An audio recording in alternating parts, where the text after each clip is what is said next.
세세에 무궁하도록 있느니라. 아멘. 아멘. 아멘. 감사합니다. 우리가 좀 힘들고 어려울 때는요, 여러 가지 많은 걸 말하거나 행하면 못 알아듣고 다 지나가는 것 같아요. 그럴 때는 압축해서 딱 그냥 분명한 것만 선언하는 것이 필요한 것 같습니다. 대단히 힘겹고 어려운 공동체를 살아가는 베드로 공동체에게 너의 남은 때를 살아가라. 너에게 1시간만 남아있다면 지금 하는 고민과 어려움이 진짜 고민이겠니? 저는 개인적으로 충격적인 도전이었습니다. 그렇지. 내 인생 1시간밖에 안 남았다면 내가 지금 고민하고 무슨 갈등이고 힘들다고 하는 게 진짜 무슨 갈등이고 고민이겠어요? 다 부질없는 일이지. 1시간밖에 있다면 그거 가지고 생각할 겨를이 없는 거예요. 드루야의 고백처럼 진짜 사랑의 가치나 그 사람이 가진 믿음의 가치로 선택해야 된다는 거예요. 만약 그 질문을 우리에게 똑같이 던진다면 여러분, 우리에게 정말 힘겹고 어려울 때 선택하라 그런다면 믿는 사람, 여러분들은 어떤 선택을 하고 남은 시간을 살아가시겠습니까? 나에게 주어진 마지막 시간이라고 한다면 그 시간을 무엇을 위해 살아가시겠습니까? 베드로는 답이 선명했습니다. 하나님의 영광입니다. 마지막 남은 시간은 하나님의 영광을 위해 살고 싶다라는 것입니다. 여러분 동의하십니까?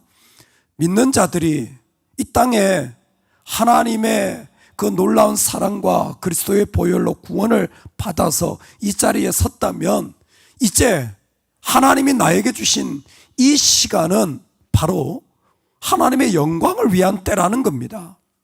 역시 긴 말 필요치 않아요. 영광의 때를 살려고 한다면 어떻게 살아야 하는지 대단히 구체적이고 직접적으로 영광을 위한 삶으로 초대하는 것입니다. 저와 여러분이 이 밤에 그 자리로 성큼 걸어 들어갈 수 있기를 간절히 소망합니다. 할렐루야. 아멘. 아멘. 최근에 제가 좀 목이 또 안 좋아져서, 근데 하나님은 꼭 힘들 때 자꾸 일을 반복시키시고 더 주시는 것 같아요. 하필이면 목이 안 좋은데 월요일날 방송사고가 나가지고 다시 녹화를 하게 되고, 하필이면 목이 안 좋은데 청년부 수련회가 또 내일 저녁에 잡혀져 있고, 하필 목이 안 좋은데 지금 또 상담해야 될 일들이 잡혀져 있어요. 근데 그럴 때마다 드는 생각이, 하나님이 얼마나 귀한 거 주시려고 이때에 부르실까?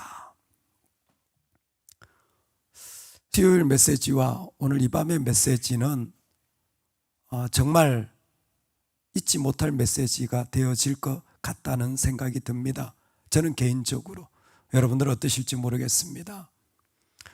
영광을 위한 삶을 살라고 한다면 어떻게 살아갑니까?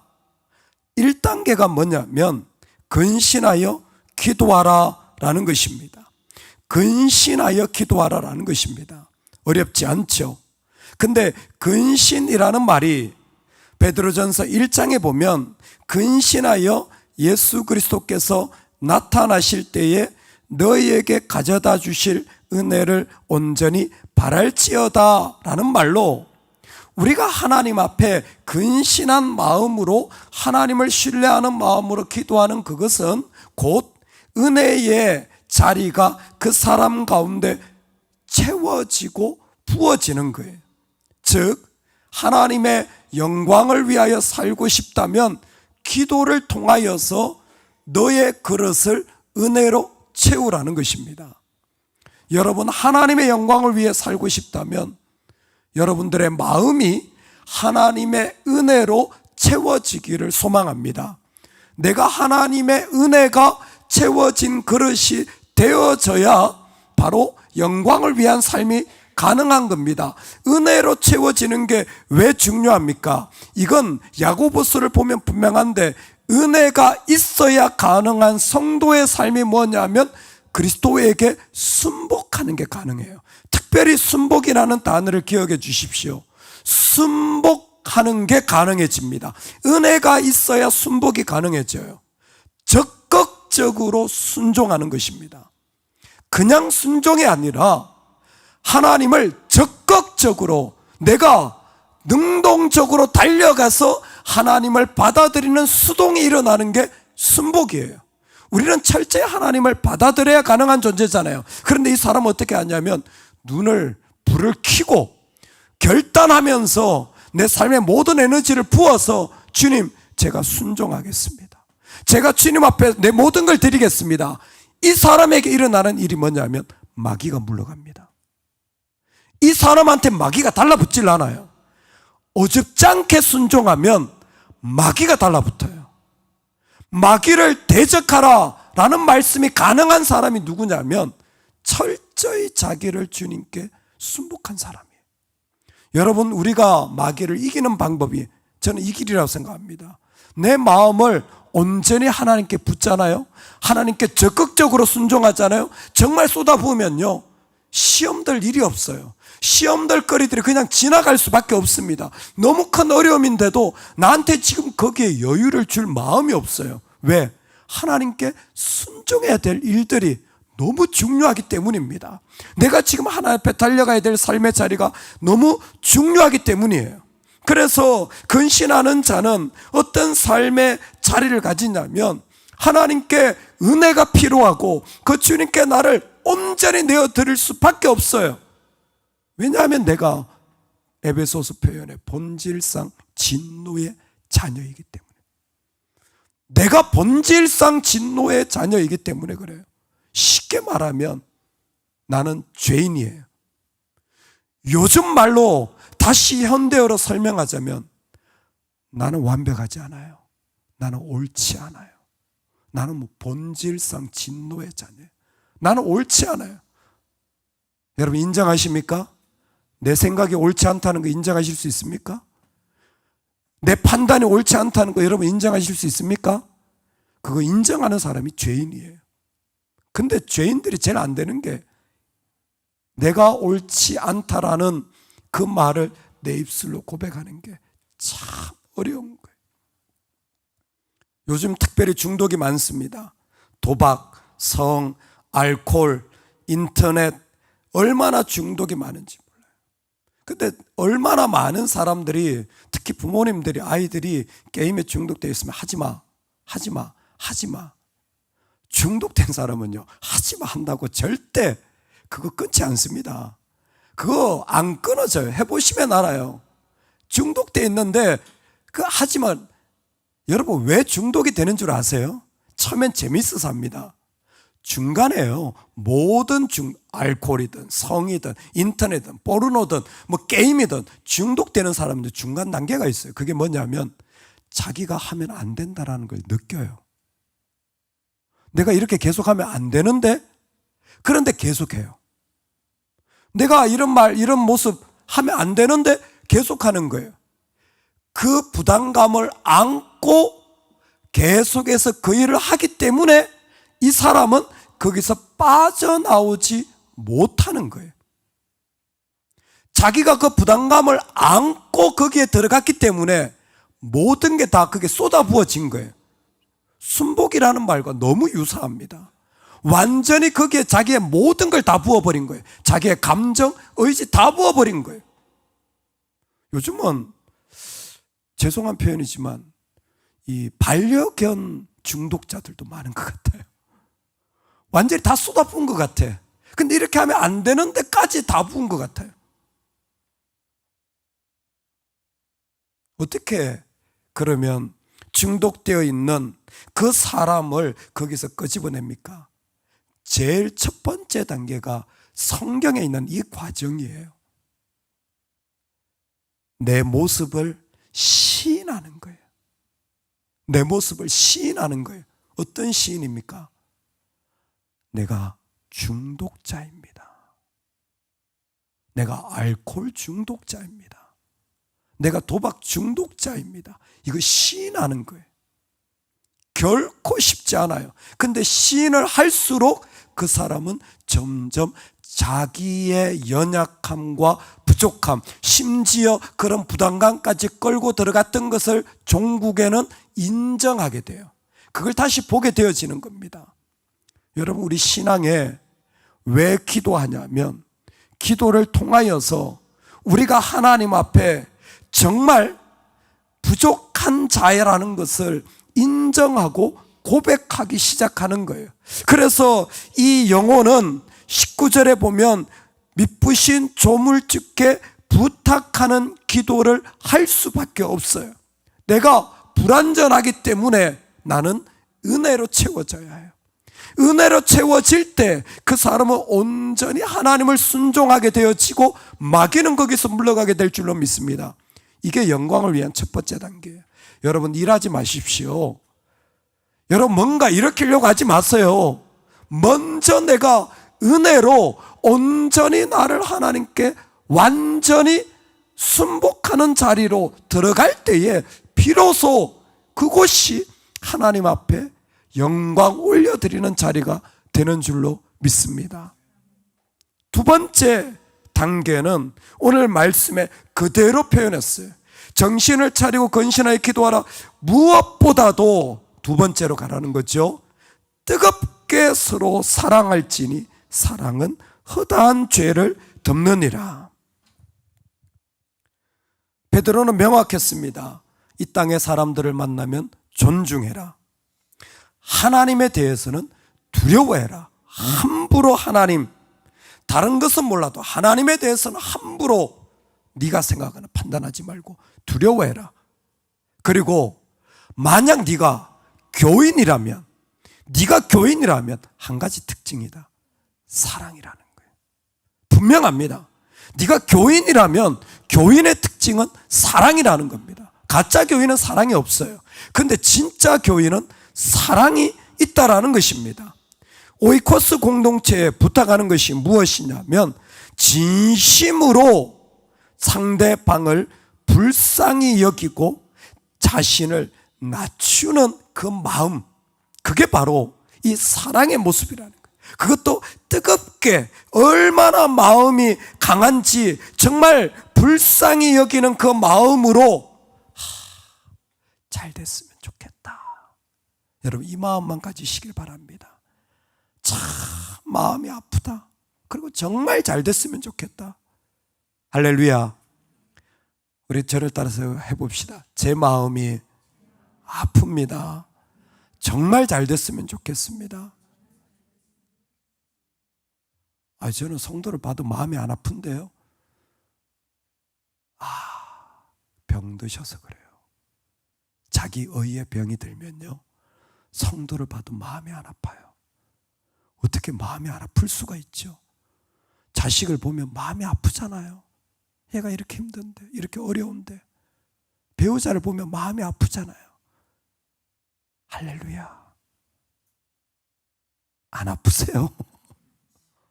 마음이 아프잖아요. 얘들아, 너희는 목사님 하면 무슨 이미지가 떠오르니? 이번 주 우리 청년들 나눔이 감독의 직분을 사모하라. 리더들이 너희는 무슨 직분? 목사님은 무슨 느낌이 나니? 그때는 한 녀석이, 저는 그냥 마음이 짠해요. 갑자기 제가 막 마음이 막 너무 슬프더라고요. 그냥 목사님 생각 마음이 짠하대. 그냥 누구든지 그냥 마음이 짠하대요. 네가 목사님을 사랑하는구나. 목사님을 사랑하는구나. 그냥 마음이 짠한 거예요. 다른 수많은 걸 할 게 있는데 다 필요가 없어요. 그냥 마음이 짠해요. 여러분, 우리가 사랑한다는 게 뭐냐면 그냥 마음이 아파요. 보면 이것도 마음이 아프고 저것도 마음이 아프고 그냥 마음이 자꾸 걸려. 여러분, 그 마음이 우리에게 절대적으로 필요합니다. 제가 사역을 하면서 청년부 사역을 할 때 이 마음 때문에 얼마나 기도했는지 몰라요. 사역이 잘 되고 아이들이 모였는데 청년들을 정말 잘 하리라 자신감도 있었는데 딱 사역하려고 보니까 마음을 딱 확인해 봤더니 마음이 하나도 안 아픈 거예요. 와, 나 가짜다. 나 사이비 사역자다. 일주일 동안 혼자 교회에서 금식하면서 기도했어요. 하나님, 똑똑하면 뭐하고, 성경 공부를 잘하면 뭐하고, 프로그램 잘하면 뭐하고, 같이 밥을 먹으면 뭐합니까? 마음이 안 아프면 이건 완전히 사기꾼 목자지. 주님, 제가 사기꾼입니다. 제가 사꾼입니다. 마음이 아프질 않아요. 청년을 생각하면 마음이 아파요. 그게 청년 사역자인데 마음이 아프질 않으니 어떻게 섬길 수가 있겠어요? 아무것도 할 수가 없잖아요. 여러분, 우리가 형제로 같이 있는데 마음이 아프다면 그 공동체는 반드시 일어나게 될 줄로 믿습니다. 저와 여러분이 사랑만 하는 은혜가 있기를 소망합니다. 어떻게 사랑한다요? 그냥 마음이 짠한 거예요. 하나님, 나에게 그 아픈 마음을 더 주세요. 하나님, 같이 아파할 수 있는 마음을 주세요. 심지어 어떻게 하냐면 뜨겁게 해요. 이 뜨겁게를 쉽게 설명하면 어디를 가든지 같이예요. 같이 죽자. 제가 다른 사람은 몰라도 저분은 같이 죽고 같이 산다. 죽이 되든 밥이 되든 나는 같이 죽고 같이 산다. 할렐루야. 여러분, 그게 사랑의 공동체에 일어나는 끝까지 같이 가라는 말씀이 바로 뜨겁게 사랑하라는 거예요. 죽어도 같이 죽고 살아도 같이 사는 그 마음으로 그 가운데 가면 여러분, 어떤 것도 그 가운데 다 덮어지게 되어지는 거예요. 그 끝까지 같이 뜨겁게 서로 사랑하면 사랑은 허다한 죄를 덮는다고 하였습니다. 허다한 죄를 덮는다고 하였습니다. 이 말씀은 사실 잠언에 나오는 말씀이에요. 악인의 입은 독을 머금어요. 악인의 입은 독을 머금어요. 아주 잠언이 분명합니다. 어떤 사람은 모든 게 다 문제가 돼요. 이걸 봐도 문제고 저걸 봐도 문제예요. 왜? 독을 머금었기 때문에 문제된 말이 계속돼요. 그런데 사랑은 허다한 죄를 덮어요. 분명하죠? 사랑하면 문제가 하나도 안 되는 거예요. 사랑하면 문제 될 게 없어요.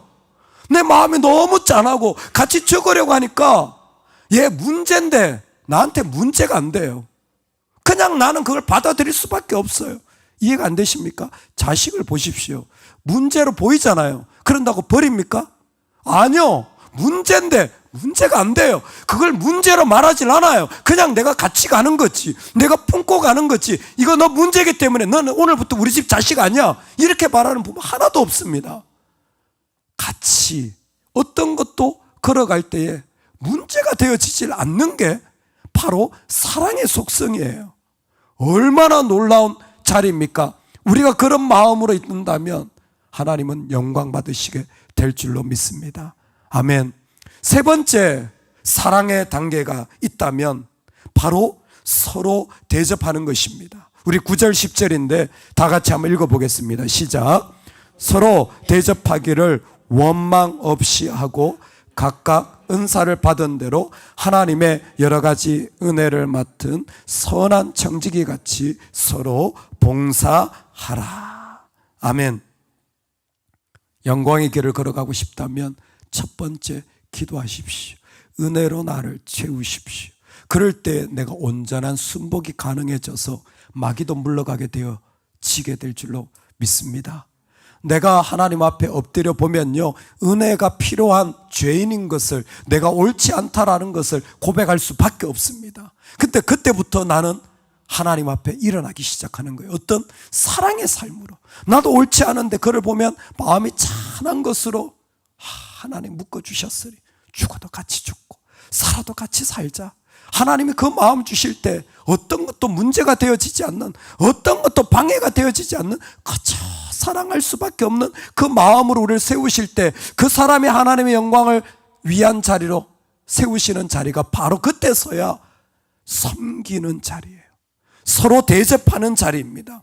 그때서야 비로소 하나님 앞에 그 마음으로 품어주고 함께 나아가며 순종하는 거예요.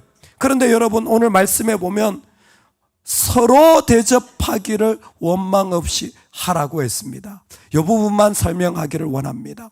서로 대접하라는 거예요. 너도 대접하고 나도 대접하고 내가 나만 대접하면 안 돼, 이런 의미가 아닙니다. 여기에 서로 대접한다라는 것은 그리스도인들이 여러분 항상 공통 분모가 있어요.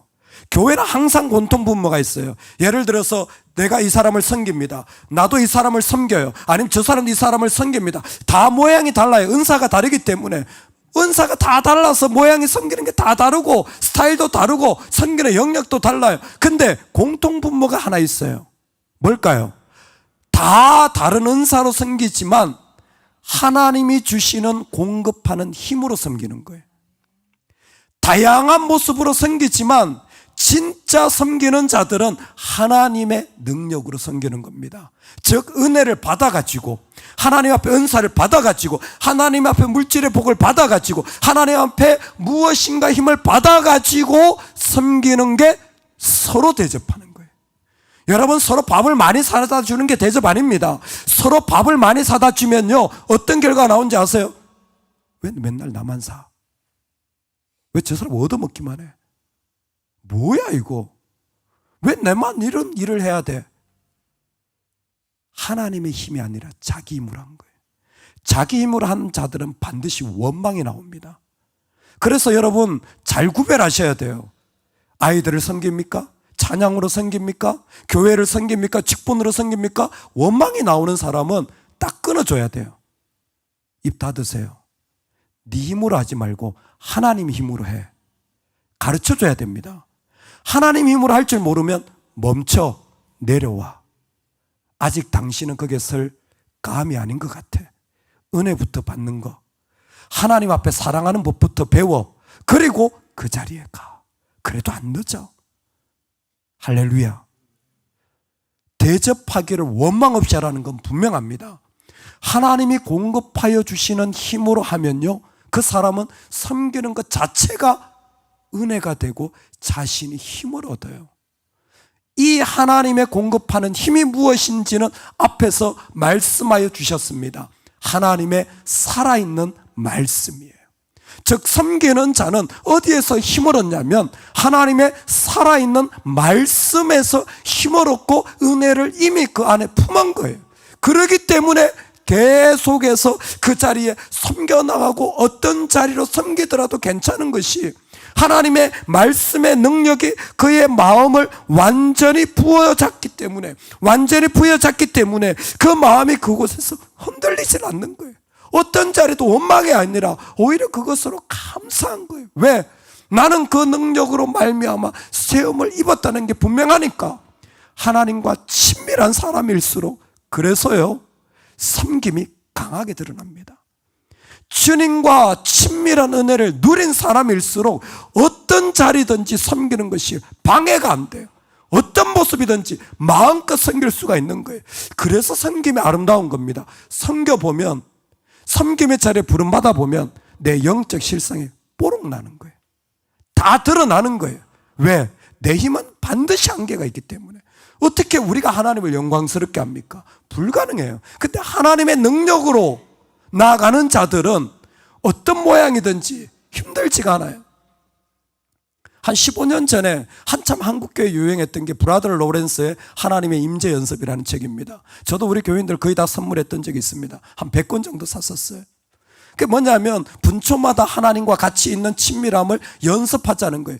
그 부엌에서 열심히 일하고 있지만 그 주방장으로 해야지 그 더운 곳에서도 뭐예요? 하나님과 친밀함을 누리는 거예요. 매일같이 그 밤만 아침 점심 저녁 혼자 그냥 그 밥한이라고 더운데 그냥 땀 흘리면서도 뭐예요? 충만한 은혜를 누리는 거예요. 할렐루야. 주방 사역자들이 덥다고 할 때마다 로렌스 책을 한 번씩 읽히면 좋겠어요. 얼마나 하나님 임재를 누린지 몰라요. 그 형제가 인정을 받았어요. 주방에서 이것만 했는데 인정을 받았어요. 그래서 수도 원장으로 가게 됐어요. 원장으로 간 수도원에 문을 똑똑똑 두드렸습니다. 안에 있는 젊은 수도사님 문을 딱 여니까 밖에 웬 노인네가 한 사람이 수도사인 것처럼 하고 딱 서 있는 거예요. 아, 늙어짐하게 수련하러 온 신입생인가 보다. 물어보지도 않고 일로 오세요. 신입생들은 처음부터 이것부터 합니다. 그리고는 구정물 통해서 설거지부터 시킨 거예요. 첫날부터 그 수도원에 가서 설거지만 한 거예요. 참 공교롭게도 본인이 하나님의 임재를 강하게 느끼면서 감사했던 그 자리에 자신은 원장으로 갔는데 다시 그 자리로 간 거예요. 그래서 설거지를 3달 동안 설거지를 하고 있는데 어느 날 그 전체 지역에 디렉터가 돌아가면서 방문을 한 거예요. 원장을 보냈는데 어떻게 됐나 궁금해가지고 방문을 해서 문을 열고 수도원을 방문했습니다. 그랬더니 젊은 수도사들이 우리 원장님이 오신 적이 없는데요. 원장님 오신 적이 없다는 거예요. 무슨 얘기냐? 3개월 전에 보냈는데 보니까 그 노인 수도사가 원장님이셨던 거예요. 로렌스 원장이었죠. 웃으면서 내가 부름을 받았지만 이곳에서 이걸 원하는 것 같아서 나는 이것을 섬기고 있었을 뿐이라고. 3개월 동안 설거지 계속 하고 있었던 거예요. 막내로. 여러분 어떠십니까? 그래도 괜찮으시겠어요? 그래도 괜찮으시겠어요? 평생 동안 설거지통에 설거지만 하다 주님 나라 가셔도 괜찮으시겠어요? 아멘입니다. 하나님과 같이 있다면 그게 무엇이든 어떤 것이든 우리는 그 자리가 이 세상 어떤 것보다 가장 귀한 자리가 되어지는 거예요. 할렐루야. 오늘 우리에게 하나님께 영광을 올려드릴 자리로 초대하여 주십니다. 이 힘들고 어려운 삶의 자리에 나도 낙심이 되어지겠지만 아니요. 그럴 때일수록 분명한 기준이 필요한 거예요. 자, 1시간 남았다면 어떻게 할래? 남은 때를 살아가라. 2번째, 남은 때가 있다면 영광을 위해 살아라. 영광을 위해 사는 방법은 분명하다. 너의 삶의 자리에서 기도하라. 기도하는데 은혜로 너를 채워서 나를 온전히 적극적으로 주님이 원하시기만 하신다면 무엇이든지 순복하는 자리로 나아가라. 너의 연약함을 인정하기 시작하는 그것이 하나님의 은혜의 출발점이다. 여러분 우리는 옳지 않습니다. 우리는 맞지 않아요. 우리는 완벽하지 않습니다. 우리는 죄인입니다. 고백할 수 있기를 소망합니다. 그 자리를 통하여 하나님 우리한테 초대하는 게 공동체에 부르신 거예요. 공동체에 함께 있는 그 존재로 부르실 때는 섬겨라 이런 자리에 서라 아니요. 모두에게 한가라 똑같은 말 사랑하라. 마음으로 아파하는 마음으로 만날 수 있어야 돼. 그것도 함께 죽고 함께 살아가는 끝까지 나아가는 뜨겁게라는 말을 통하여서 끝까지 같이 가라. 끝까지 같이 가라. 할렐루야. 3번째, 그 단계를 통하여서 우리 가운데 부르시는 자리가 서로 대접하라는 거예요. 네, 내가 할 만하니까 이거 하는 거 아니라 그랬죠. 하나님의 힘을 공급받아서 그 하나님의 말씀의 능력을 공급받아서 마음이 살아난 자는 얼마든지 더 섬기고 싶고 또 섬기고 싶고 또 섬기고 싶은 거예요. 또 섬기고 싶은 거예요. 아름다운 분들이 이 땅에 참 많은 것 같아요. 그렇게 하나님의 영광을 드러내려고 하는 분들이 참 이 땅에 많은 것 같습니다. 가끔 저는 설교를 하면서 그런 분들을 인용을 합니다. 근데 사실은 그럴 때마다 우리 교회 더 많은데, 우리 교회 그렇게 귀한 분들이 너무 많은데, 제가 우리 교회를 인용하지 않는 것은 직접 들으면 교만해지실까 봐, 그리고 그렇지 않은 분들은 또 시기 하실까 봐 그렇지 않을 줄로 믿지만, 근데 참 여러분들 귀하세요. 참 여러분들 아름다우세요. 이 땅에 허물어져 가는 곳에 교회를 세우고 계시잖아요. 제 아들이 얼마 전에 전도를 1명 해왔어요. 원래 2명 했어요 벌써. 전도상 줘야지. 전도를 해봤는데 어떤 친구냐면 어떻게 만났어요. 만났는데 교회를 안 다니고 있대요. 왜 교회를 안 다니니 그랬더니 교회가 있었는데 교회가 문을 닫았대요. 교회가 없어진 거예요. 교회가 없어지고 나서는 교회를 나갈 그게 코로나가 겹치면서 완전히 길을 잃어버린 겁니다. 우리 교회는 문 안 닫았어요. 여러분 때문입니다. 할렐루야. 하나님 은혜 주셔서 문 안 닫았어요. 여러분 함께 이 땅에 문 안 닫고 교회를 세워가는 것만 해도 사실 어마어마한 일입니다. 근데 그 정도가 아니에요. 저는 많이 들어요. 우리 교회 부럽다는 얘기. 큰 교회 있는데도 스피릿 교회 얘기 들어보면 너무너무 은혜가 되고 너무너무 좋다는 거예요. 살아있는 것 같다는 거예요. 많이 들어요. 저와 여러분들이 하나님 앞에 영광을 위하여 걸어간 자국들이 곳곳에서 빛을 발하고 있기 때문인 줄로 믿습니다. 많이 알게 돼요. 오신 분들이 회복되어지고 은혜 받은 이야기들을 계속 듣게 되어집니다. 여러분, 오늘 하나님이 주신 때 바로 진짜 내가 해야 할 일은 그분의 영광을 위한 자리입니다. 할렐루야. 할렐루야.